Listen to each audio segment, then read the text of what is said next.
My name is Margaret Tucker. I am a policy manager at GitHub.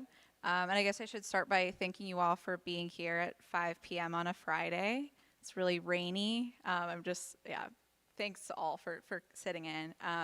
And so I'm here to talk about how developers can get involved in public policy. The talk that went before me, Riley, was fantastic. And I could tell from the audience questions that so a lot of you are pretty versed in how developers can get involved in public policy. You might be developers who are actively engaged in this. So I hope this isn't too basic of a talk, but I'm hoping that in the Q&A, maybe people can talk about their own projects and we can kind of get into some specific regulatory developments that are relative to developers. So first off, I'm going to explain how policy advocacy works at GitHub. Obviously we started off as a startup, a lot bigger now, 100 million developers. We have a policy team. So I can kind of explain how we do our own policy advocacy strategy. And then I'll talk about some policy developments relevant to developers that you may have heard of and be engaged in, maybe you have questions about. And then we can get into how developers can get involved in policy. I'll feature some organizations that I'm familiar with, but again, this is not a comprehensive list. I encourage anyone who's engaged in something to share it, connect after it. I love that. So let's get started. I guess our policy strategy is centered around the idea that developers are important policy stakeholders.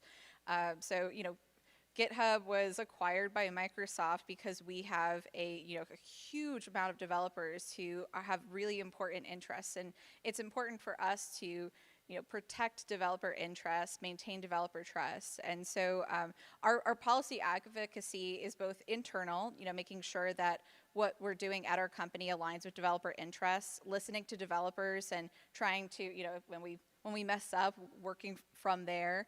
And then also advocating specifically, for certain policy developments that we want or we don't want, and just making sure that the developer voice is heard from policymakers.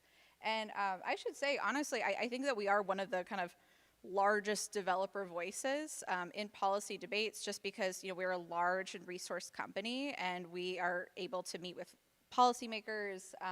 But that said, we also have an open policy repo where people can get in touch with us, where I check it. Our Twitter, we check. So we're really, I just want to put out there that we kind of try to, both open source and engage with the community when we have anything going on in the policy team. And I guess this is our little, mission statement.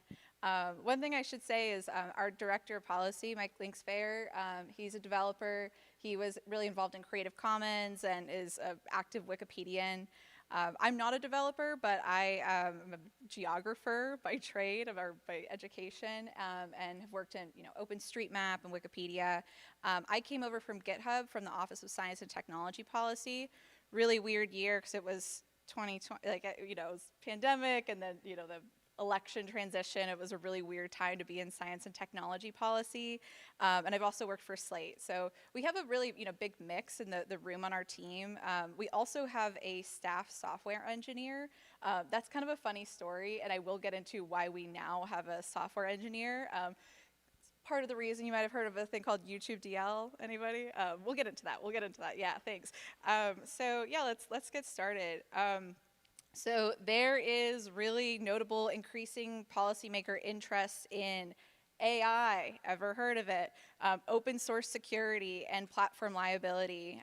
So these are just a sampling of, I would say, some of the more relevant pieces that we're following right now. So there's the EU AI Act, and then Canada also has an AI and Data Act. On the open source security side, really, it seems like every country wants to, take action on open source security, and we're trying to make sure that open source interests, especially the people who spend their voluntary time, working on software, are represented. There's also, just last week, I think, the White House announced a U.S. National Cybersecurity Strategy. There's actually some pieces they really got right about that, so we can talk about that.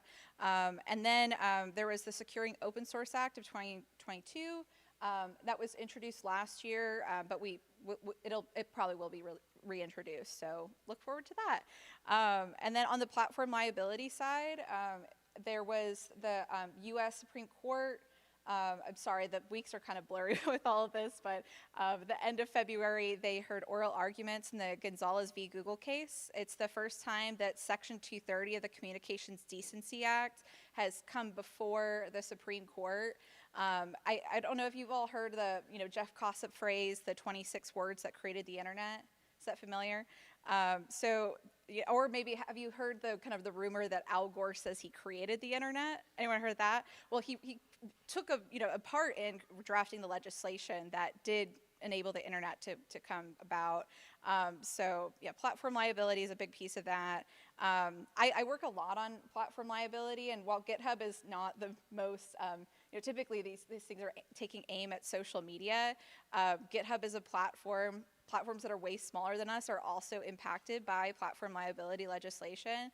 And so typically with that sort of advocacy, we're explaining why things should be tailored to risk profile, why things should focus on the actual things that say amplify speech, or get really specific about what you mean when you want to dive in or narrow 230. So also I should mention the EU Digital Markets Act and Digital Services Act. Both of these have passed.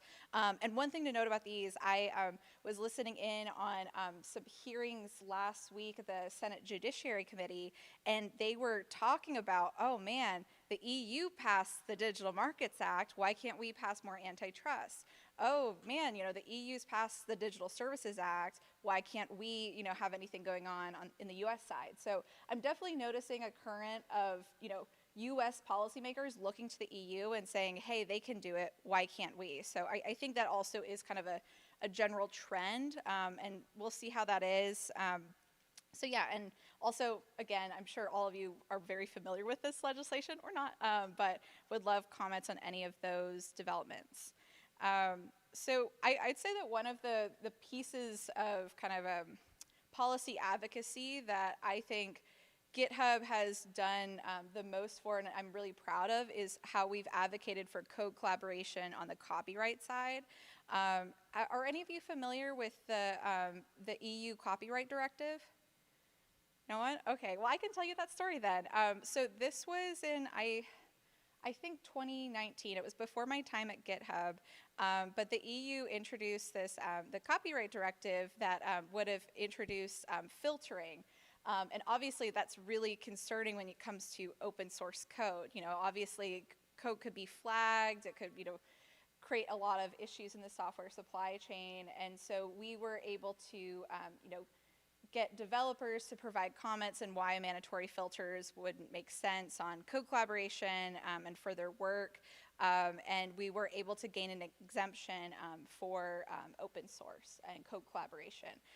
So that was just one example. I think sometimes, people, like, I obviously don't want to sound overly optimistic, but I think oftentimes when it comes to tech and science policy, we don't have as, the partisan lines aren't drawn as much, and I would say that policymakers are really open to kind of technical expertise.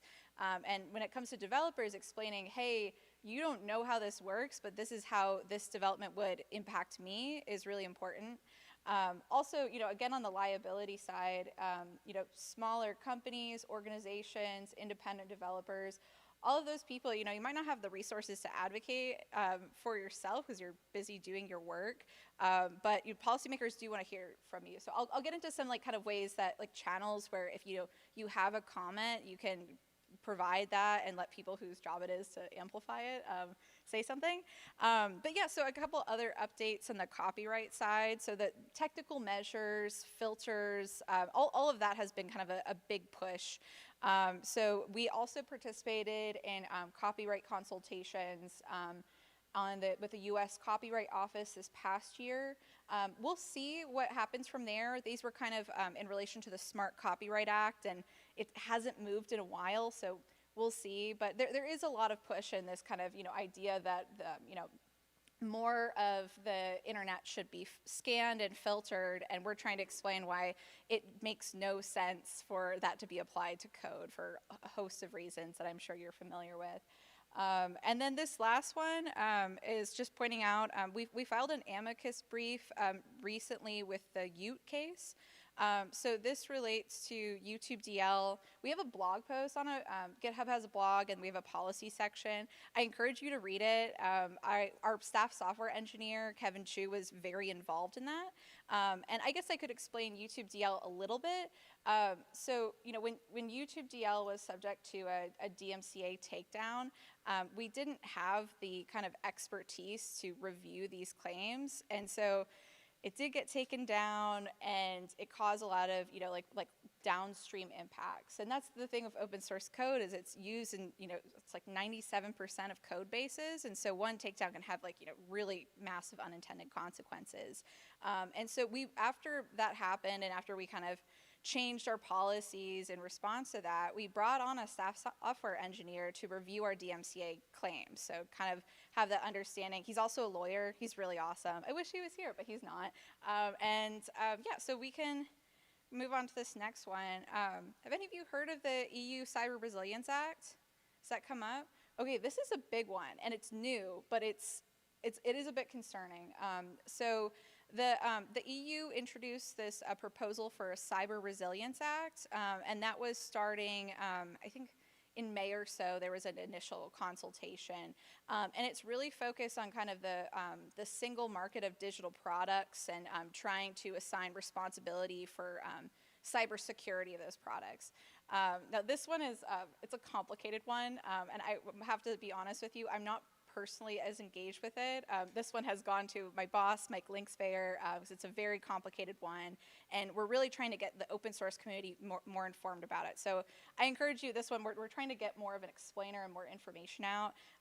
But yeah, so I'll kind of get into the details of the EU Cyber Resilience Act, and also some opportunities for you to provide comment if you're interested. So this one is particularly relevant to the open source community because there's a lot of growing policymaker interest in open source security. And I just want to say, this isn't a bad thing.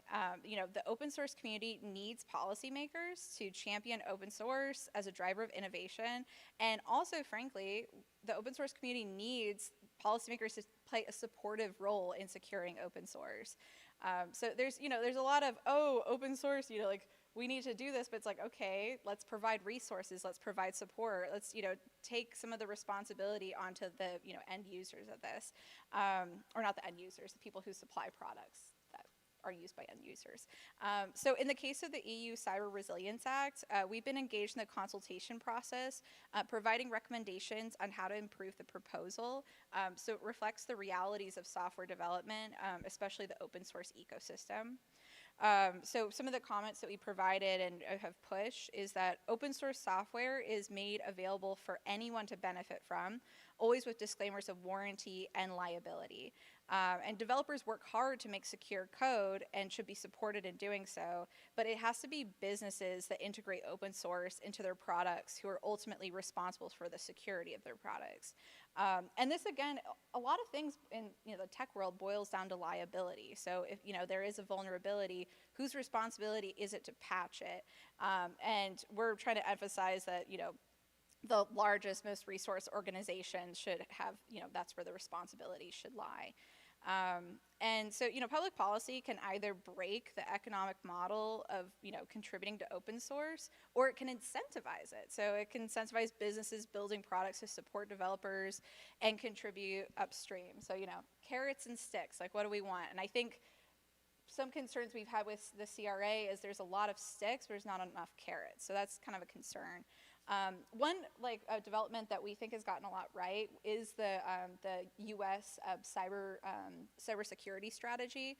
I put a clip. You probably can see it better than I can, but this is just a screenshot of 2 points that I think they really get right of rebalancing responsibility and realigning incentives. And so I encourage you to read that. We'll see how that moves forward. There's been a lot of increasing White House interest in open source security. And I have to say, I'm optimistic. I think that there's been a decent amount of integration, trying to hear from the community. And so we'll see how all of that boils out. That said, I will say I am optimistic also with the Cyber Resilience Act because of the copyright directive. I think in general the EU is supportive of open source and maybe doesn't understand it as much, but we can provide them the tools and provide them the information to explain that. Oh, and then this is more of a happy story for the most part, but on the global availability side, something that we've really focused on the policy team is trying to call for global availability, immigration reform, and one example recently is that so there was this announcement recently, I think it was in September, that the U.S. extended the general licensing expansion for online services in Iran. But GitHub was already available in Iran because we went through this whole process to get into licensing expansion. We're also working on ones in, I believe it's Syria and Crimea. And so this one, this is more of, I would say, like within industry of trying to push for companies to get licensing expansions, especially when they provide, internet infrastructure and, digital services that are really, important for, important for movements, important for just people functioning. So that's a big one as well. And let's see.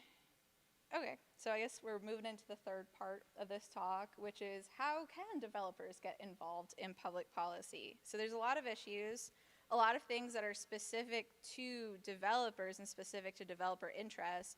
And clearly policymakers want to do something, but they don't necessarily have the technical expertise to do it. So there's a couple things. So you could work with the public sector. You could run for office. Maybe start with like getting involved at the local level. Maybe become Audrey Tang, who's a really cool open source developer and Taiwan's Minister of Digital Affairs. But you could also support public sector open source initiatives. There's a couple, I have them on here. I'm sure there's more in this room of people who are working on really cool stuff.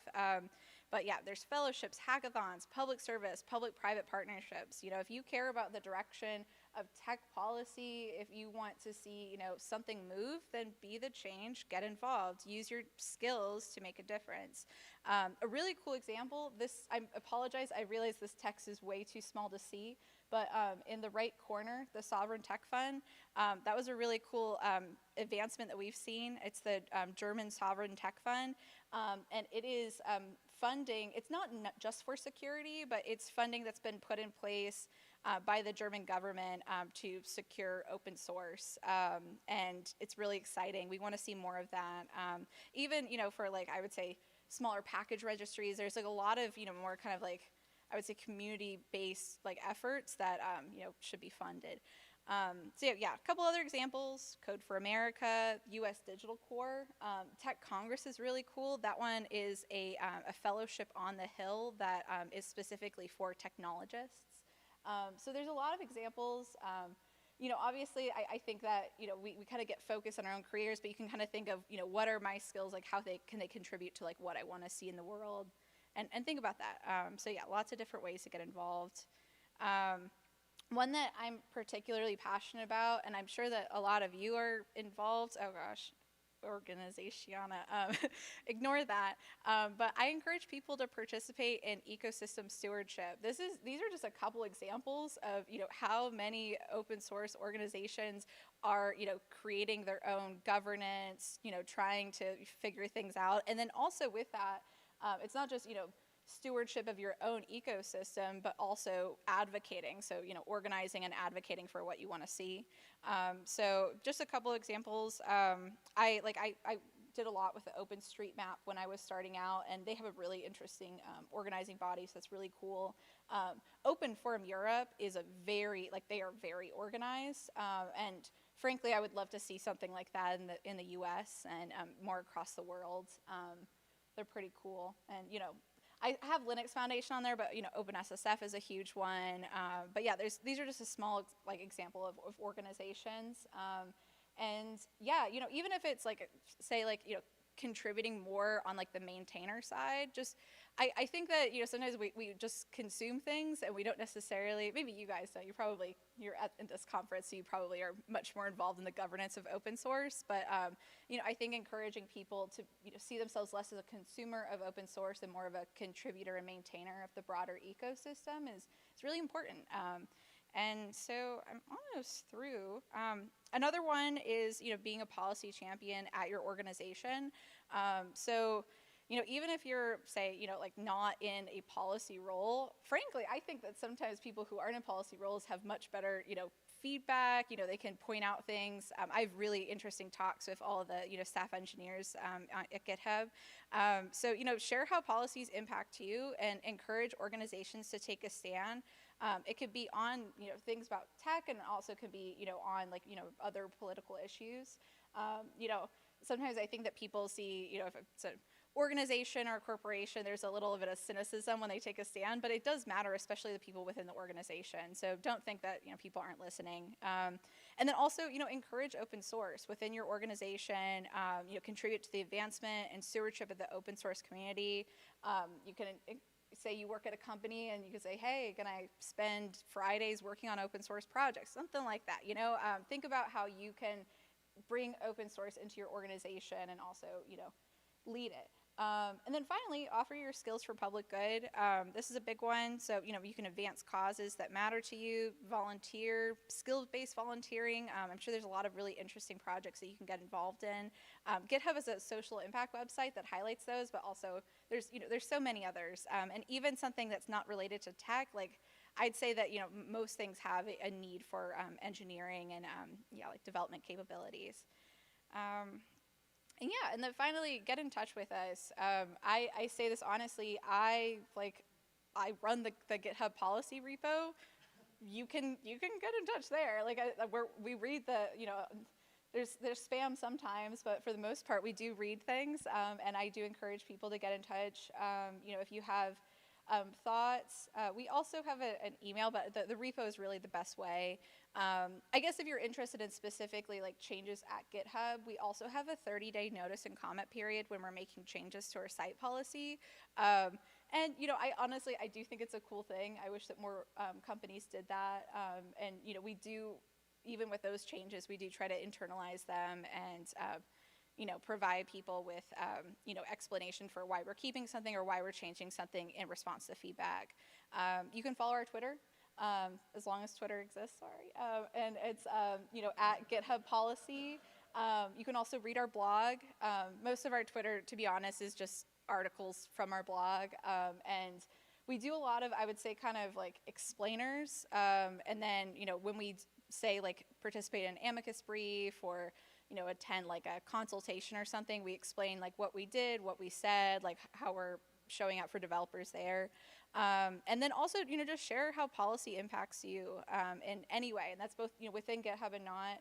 I also will say this is not on the list, but we do have, there's a blog post that kind of outlines this, but GitHub has had a lot more focus on data and policy partnerships. So if you have a request for using GitHub data, you can also get in touch with us about that.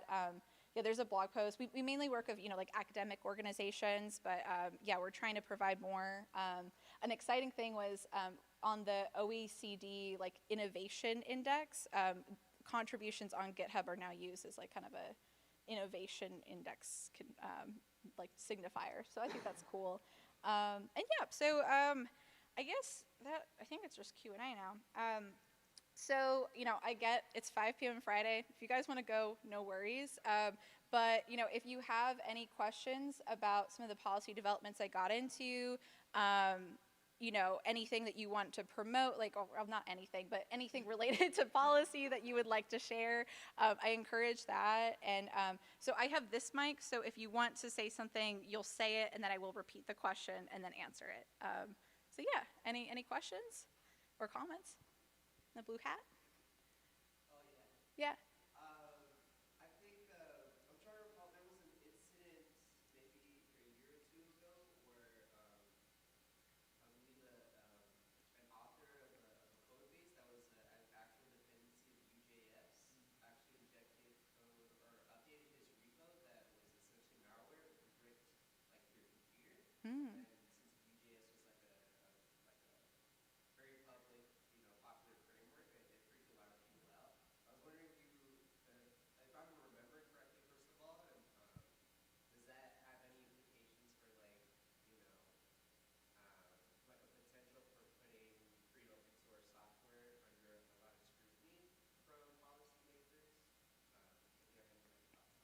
Okay, and I will repeat the question. Hopefully, I get most of it right. So, there was an instance where someone who was the maintainer of a project that was used by the U.S. Geological Survey. It's a JavaScript framework. Oh, okay, gotcha, gotcha.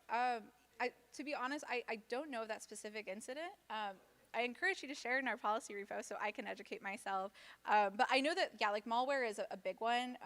We're participating, GitHub is, NPM is like within GitHub. And so, like NPM is like the largest JavaScript library. And so with that, we've been trying to participate in kind of these, like ecosystem stewardship shares. And generally, zero tolerance on malware is something that most people can get behind. I don't know if I have any more specifics I can provide. No, like I might be misremembering. Okay, I'm interested in that. Yeah, I think honestly, like when it comes to open source and security, I think the big one is like, the SolarWinds, and oh gosh, what was that?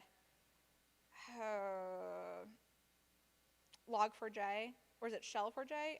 Yeah, so both of those are Log4Shell. Sorry, guys. But both of those are typically like the kind of like the first things that come up, and just awareness that so much of our digital infrastructure relies on open source, and so yeah, with those conversations, we're like, hey, like let's focus on the people with the resources to address this, and not the the people who are independently contributing to open source projects. Awesome. Other questions or comments? Yes. Yeah, you mentioned a few issues, but I'm just kind of wondering, from your perspective working on this, where do you think software people generally are like missing the boat, whether it's on a specific policy area or policy literacy? Like, what do you wish that people in this world were like thinking about harder or knew more about? Oh man. So the question was, what do I don't know. And so what do I wish that software engineers were more, aware of or more involved in? I wouldn't say it's necessarily a specific topic, but just the ways to provide comments. There's a host of consultations, calls for proposals, like all these different opportunities to get in touch with policymakers. Because you can't just tweet at them; they're not going to read it. They're not on Twitter or whatever. There's typically a portal where you have to provide comment, and then that is all synthesized by people. Like when I was a research assistant at OSCP, you get a lot of comments. They synthesize it, and then they provide a document that summarizes comments. And I think that like those general opportunities to get in touch and actually have some degree of influence are not, at the like it's not really shared or explained to developers. And I would say in general, like we try not to sound the alarms too much, with our, on GitHub, like I say, if we're sharing something on our Twitter, calling for people to get involved, it's really only the big things. So the copyright directive was a big one. And so that one we did mobilize developers and got them involved. So yeah, I guess it's not as much of an issue as much of a way to advocate, is I think where there's a bit of a divide. But yeah, I don't want to add too much noise. I don't want it to be an email list. I do think honestly, repositories, maybe something on plural or open states could solve the problem. But I think that you don't want to necessarily add more noise or more alarmism. It's just being clear about what actual developments are really relevant to developers. Any other questions? Is there state by state differences that GitHub has to be mindful of in terms of policy? Yeah, it's coming up more on the privacy side. So there was the California Data Privacy and Prevention Act, and then there's another one coming out on YouTube. So I would say in general, they're not getting into open source software security for the most part, but definitely, there's kind of a mishmash of privacy things. I didn't get in there, but just to be clear, the U.S. does not have a federal privacy standard, and they've been trying. There was one that seemed like it might get passed in the 2022 session, and just didn't get there. But maybe this year. But it's kind of interesting too, because you sit on I watch a lot of these hearings, and sometimes they'll be trying to pass some act, and they'll say again, we don't have a federal privacy standard. So I think that one is really a big baseline that is missing, and then different states are trying to kind of create their own policies to deal with that. So yeah, that is an interesting one. Also, I don't know if you guys have heard of the Florida and Texas social media laws. So that's a big one. Not so much with us. GitHub sometimes is considered a social media site because we have comment. It's sort of a social code collaboration platform. But we are a platform, and so things that come up with 230 and intermediary liability do apply to us. And so that one is interesting because if it does get taken up by the court, or depending on how the court decides, and Gonzalez v. Google, like I think that we could see some changes possibly to 230, in the next year maybe. We'll see. Yeah. Any others? Yes, please. You want to use the mic? Go for it.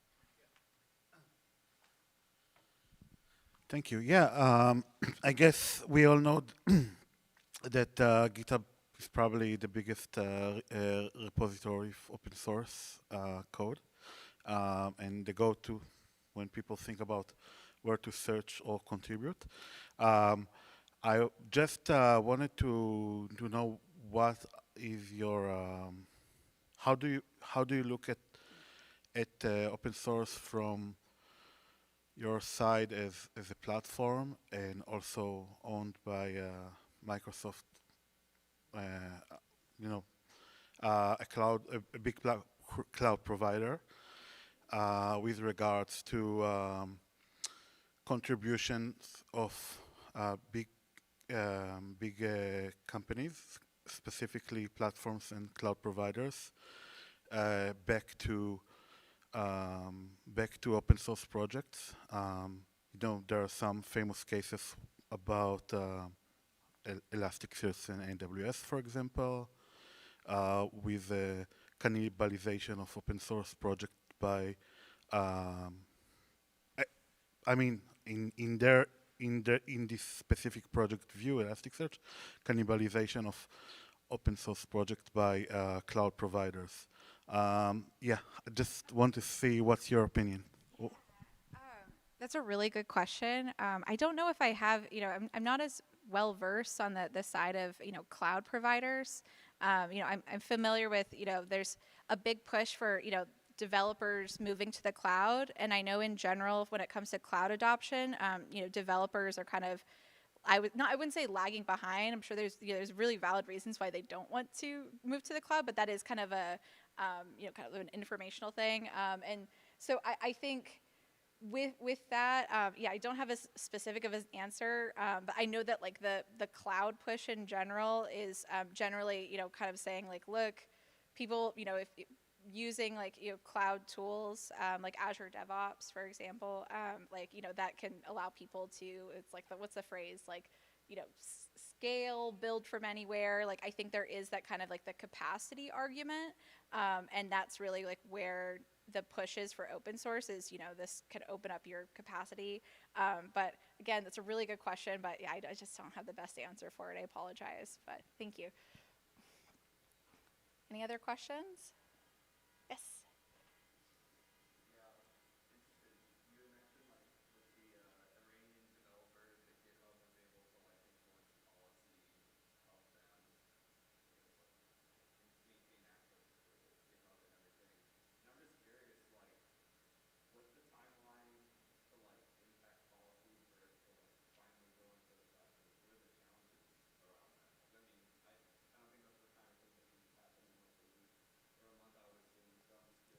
Yeah, no, definitely. I would say things that turn really slowly, but I guess the Iran example is a really interesting one because we engaged with this process for at least 2 years. It might have been longer, going through OFAC to get this licensing expansion, and then the government expanded it really quickly, and so when there was this kind of this pivotal moment, there was these widespread protests.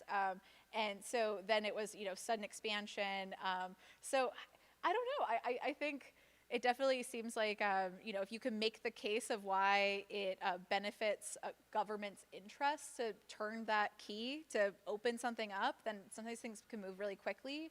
On the developer side, we've been trying to kind of focus on like the kind of economic benefit piece, because it plays well. Like policymakers, they want to, have their constituents be prosperous. And so explaining how developers contribute to, like the economic vibrancy of a country is a really effective talking point.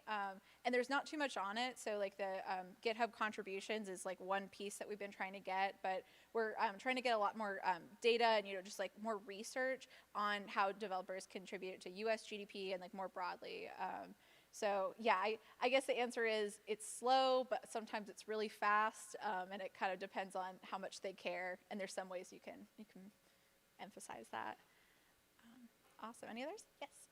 So when countries censor certain sites all the time because of ongoing political instability in their country, want to censor Facebook and Twitter and the sites that they think of as having competition. A lot of times I think sites like GitHub, which I think that is not traditionally thought of as a social media site, but does have the ability for people to communicate and share ideas and share software with things that are useful. Sometimes GitHub doesn't get caught up in that censorship thing. Mm-hmm. I'm wondering if there were any instances you've seen where GitHub has provided basically a resource for dissidents or political activists or people in some of these countries that are dealing with substantial limitations on internet censorship or internet censorship. I'm just curious if there's any examples that you've experienced or you've seen where GitHub, because it is not thought of as a social media site, has become something that has replaced some of those social media sites in some sense. Yeah, that's a really, like, I think that's a really good thing to bring up. I would say in general, like, with the Iran example, so it wasn't that, like, GitHub was blocked by the Iran. GitHub, it was because of trade access on the side of the US. And so I believe the only country that we're not available in some form is North Korea. So GitHub is pretty widely available. We're still available in China, which is really cool. And so, and there's like limited versions of availability. So for example, in Russia, we have a bit more of a limited availability at this time. So yeah, we've seen quite a few examples. One that is interesting, I encourage you to look up, is like the 996 repository. That was an interesting one, and again shows GitHub being available in China. There was a popular repository. 996 is like kind of a euphemism for like a really difficult working hours on the side of tech workers.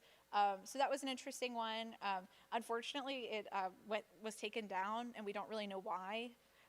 So that one, it was definitely an example of people using GitHub to share information, but it's not still around. But there's also been, on the side of like operational security, people attending protests and using GitHub to share, specific tools for, increasing your safety. And honestly, I think in some ways, there's such an outsized focus on social media companies in kind of a good way, because there's a lot of other ways to share information and also get things out. So yeah, I think in some ways that kind of like being under the radar can be a strength, and also for, again, shows the importance of developers, because developers are oftentimes in the front lines of like developing these tools and getting them out for, people who are like standing up. So yeah. Any other questions? Yes. I'm curious, in these cases where you make GitHub available in some limited form to a country that is sanctioned by the U.S., how do you try to balance between like extending the privileges that we think all people should have to the citizens of that country versus not undermining the sanctions? Oh yeah, no, that's great. It's a really good question. I will say we have a really great legal team that handles most of those questions, and I do think the balance is a really delicate one. That said, I think that in general, outlining like why having access to GitHub is beneficial to U.S. interests has been a very, is effective in a lot of ways. And so what are those benefits? Well, open source is a global collaborative thing, and so everyone should be able to contribute. Also, there's maintainers all across the world that are, keeping up really important projects, and so cutting off their access could break things that are important. And then also, like thinking about this, it's like, okay, like what's beneficial? You say if you're, it's a country that has, is anti-democratic, or there's more of an authoritarianism. The U.S. interest is probably, again, on like the national security side. I think there is a lot of kind of argument for having more kind of, open source is kind of a democratizing force in a lot of ways. It opens up access for knowledge. People can learn how to be a developer anywhere using open source and contribute from anywhere. So yeah, it can be tricky, but I do think that there is a solid argument for, why code collaboration is really beneficial to security interests. And that's a weird thing to say, to be honest. As I'm saying it, I know that's a weird thing to say, but it's also like you got to get the wins where you can, you know what I mean? And so I think that, when these interests are aligned, that's a really fabulous thing. So, yeah. Any other questions? Yes. So maybe it's a bit of a silly one, but you said you watch a lot of these mini sessions with Congress and other organizations with kind of lawmakers who are not technical, trying to understand some of this stuff. What is the single most sort of egregious misunderstanding of technology that you've seen? Something that stuck out to you as like, this person is clearly completely misunderstanding this. Is there like one instance where you just saw something and realized this person was completely misconstruing how this works? I have to say, I don't want to answer that question. And, so I'll be honest with you. But that said, I think there is oftentimes in the news, there's, you hear about, oh, a policymaker doesn't know how to operate a phone, or, oh, they don't know how to do this. And it gets a lot of news. It is concerning, but I will say, like, most of the time when I interface on the policy side, I interface with staffers. And I do see a lot of really positive developments on, like, the tech Congress side. I don't know if you guys know Jack Cable. He's a really well-known, like, bug bounty hacker. And so he was really involved in the drafting of the Securing Open Source Act of 2022. He's now an advisor at CISA. And I will say, I think there's a lot of technical expertise and, people who are developers and other technologists who are on the Hill and are doing a lot of the real work. So it kind of comes down to, if you can kind of turn the ear or, find an argument to, find a way to explain to people who might not be like totally tech savvy, like why it's important. And, like, again, like, I don't think, doesn't Bernie famously have like 2 apps on his phone?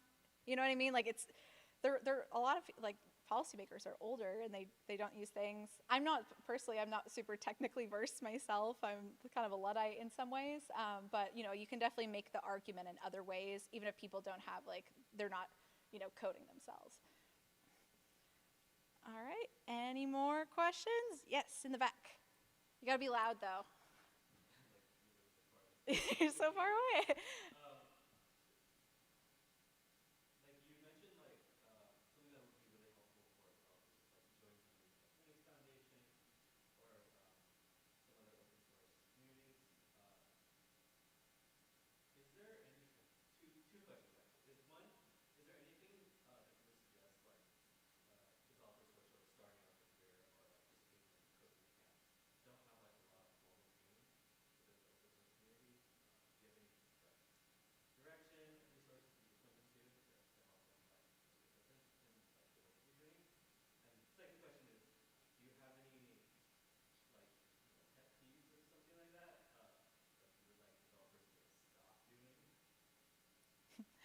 Well, I guess I can answer the second one, which is, I'm relatively new to the open source community, and I do think that people can be a little territorial, especially when it comes to policy, and it's not really beneficial, especially when you consider like what the spirit of open source is. So that is something I think that exists in like a lot of different like fields and industries, but I do think in general it's good to be welcoming, even if people haven't been in this space for 25 years.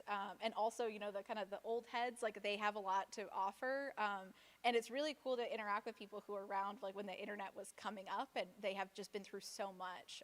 Because I think for me at least, like I'm not exactly a digital native, but sort of close to that. And so I think I don't necessarily have the perspective of just like how much has changed. And sometimes when you think, oh, this is always how something can be, or has to be, then you might not have that kind of like flexibility. So yeah, I think, make new friends, keep the old, or whatever. Have open source should be more open, especially on like kind of the policy and stewardship side. On like the first one, it's really specific to the developer. I think that's like I think that skills-based volunteering is a really great way to get into things. And you know, even with like on like the local politics side, like you don't have to be like, oh, I'm going to go to like the national, international level. I have to make the biggest difference. Like, you know, like what you can do at like a more community-based level is, I think, oftentimes more effective. So, you know, if there's an organization like, I don't know, does the Boys and Girls Club need a new website? You know, are you a web developer? Or, you know, is it like a data scraping thing? There's a lot of opportunities, I think, for kind of getting involved in that level. And those lead to other things. But I think that's kind of a good level to come into. On the stewardship side, it really depends, again, on what you're working on. So yeah, I guess I can't say like anyone specifically, but yeah, depending on what you're working on, there's probably already a working group somewhere that's talking about the same things. I participate, I'm working on these kind of like stewardship principles for package registries, and I participate with the OpenSSF, like a package registry working group, and they're really cool people, and it's nice too, because, you know, NPM is pretty big, but a lot of package registries like are a lot smaller, and they're really cool people who are really passionate and do a lot of cool work, and so it's kind of nice to be like, okay, we have resources, how can we like spread them around a little bit more, and also advocate for interests for people who, you know, like might be doing things in more of a volunteer capacity. Yeah. All right, any other questions? Yeah, I have one question. Yeah, go for it.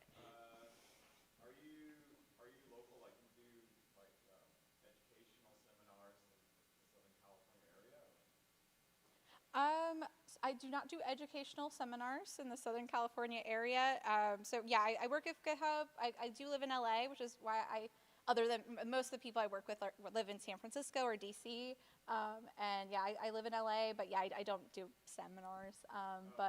But yeah, I would say in general, like a lot of, you know, we have events like at the GitHub HQ. So like, oftentimes if there's a conference, we have GitHub Universe, like there's things like that where you can kind of, you know, go in person, and we do events, and we've been trying to do more things in person in DC, so that's been a big effort as well, just, you know, getting people excited about open source policy in DC.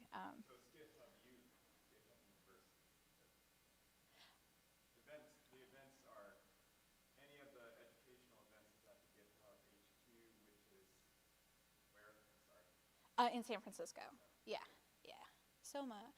Awesome. Any other questions? Okay. Well, it is almost 6 p.m. I really appreciate all of you for staying around and listening in. Again, like, you know, follow us on Twitter, get in touch in the repo. I really appreciate it. And, you know, I don't know what all of you do personally, but I'm sure if you're interested in this, you're doing really cool work. So yeah, thank you for sitting in. And yeah, I appreciate the time.